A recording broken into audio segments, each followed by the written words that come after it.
Hello and welcome back to Mama Magma Yoga. My name is Tamu and I'm here with week 4 of our forward fold series throughout December.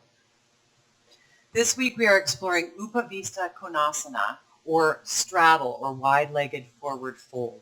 So we're going to be down on the ground again. We don't really need any props for this. If you'd like to use a towel or a blanket to lift your hips up once again, you're more than welcome to. We don't really need any straps or any kind of thing like that. You could bring a block or a bolster into play here if you want to make this more of a restorative pose. So bolster or a couple of pillows, big fluffy pillows, or a couple of blocks. Bring those in if you'd like to, and even if you just like to experiment with them. Let's play around with it, shall we, and have some fun. Roll out your mat, use your blanket, your towel, your carpet, whatever surface you're practicing on, and let's get started. I'll meet you there. Hello and welcome back. I hope you're doing well. Thank you for clicking play on this video. We're just exploring upavistha konasana, or wide-legged forward fold today. So come on down to the ground, whether you've got a mat to roll out or you're just on your living room floor.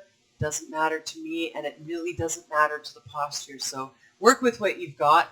I did invite you to bring a bolster or some blocks into play if you'd like to make this more of a restorative pose. So grab those things if you need to, if you feel like you'd like to play with them, and let's get started.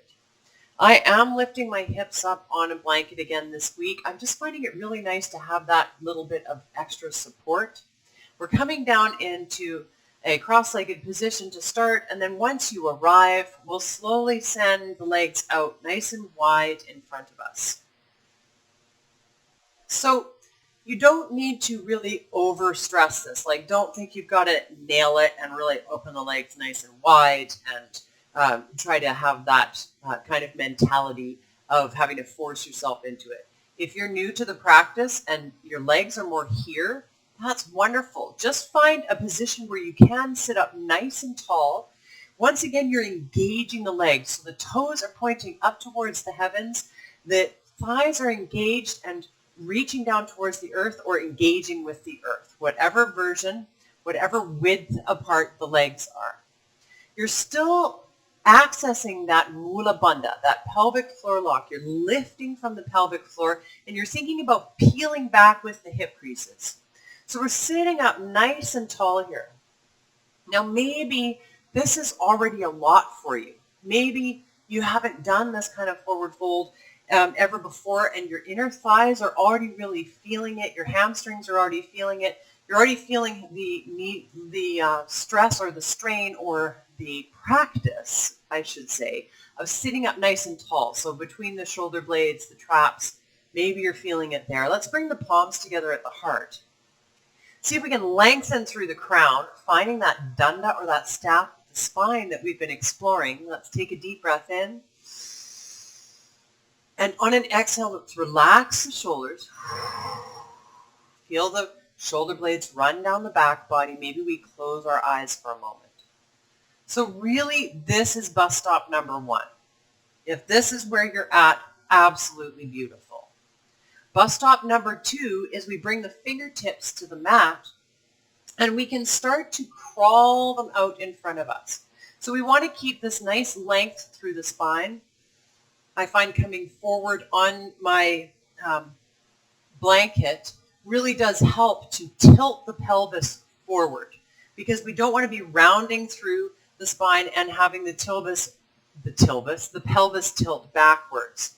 We want to be able to tilt it forwards so that we can find that length in the lower back body, in the lumbar and sacral spine. So sitting up nice and tall. Then you can continue to walk the fingertips out. Maybe you're able to come down towards your elbows. Keeping the legs nice and engaged here, playing with how wide the feet are, keeping the toes pointing up towards the heavens, and maybe this is your bus stop number 2. Maybe you're here. Neck is nice and long, crown is reaching. Now, if you'd like, you can also bring a block into the picture. Maybe you bring your elbows down onto the block, and this is where you're at. Absolutely gorgeous. Actually, I really like this. This feels really good. I'm able to keep my legs nice and engaged. I'm able to keep my back nice and long and my crown reaching. Beautiful. Maybe we take a bit more of a restorative pose with it, and we are gentle and kind to ourselves, and we bring our pillows or our bolster into play. Maybe you've got them stacked up nice and tall so that you can drape yourself over. So I'm going to use my block to relax my head on. So inhale, lift up, and exhale, allow yourself to drape forward. Maybe bring your forehead to your block, or allowing yourself to drape over your pillows, and this is your forward fold. So this is more of a restorative posture, but you can still feel it in the inner thighs and in the hamstrings, feeling that juicy stretch.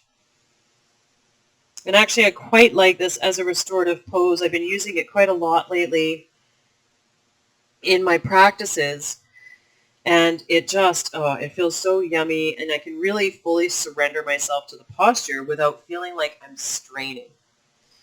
But perhaps you're one of those people who really already has nice open inner thighs, nice stretchy hamstrings, and so you are able to come all the way down. I can't come all the way down. I'm not there yet. I've been years in my practice, and this is where I come to.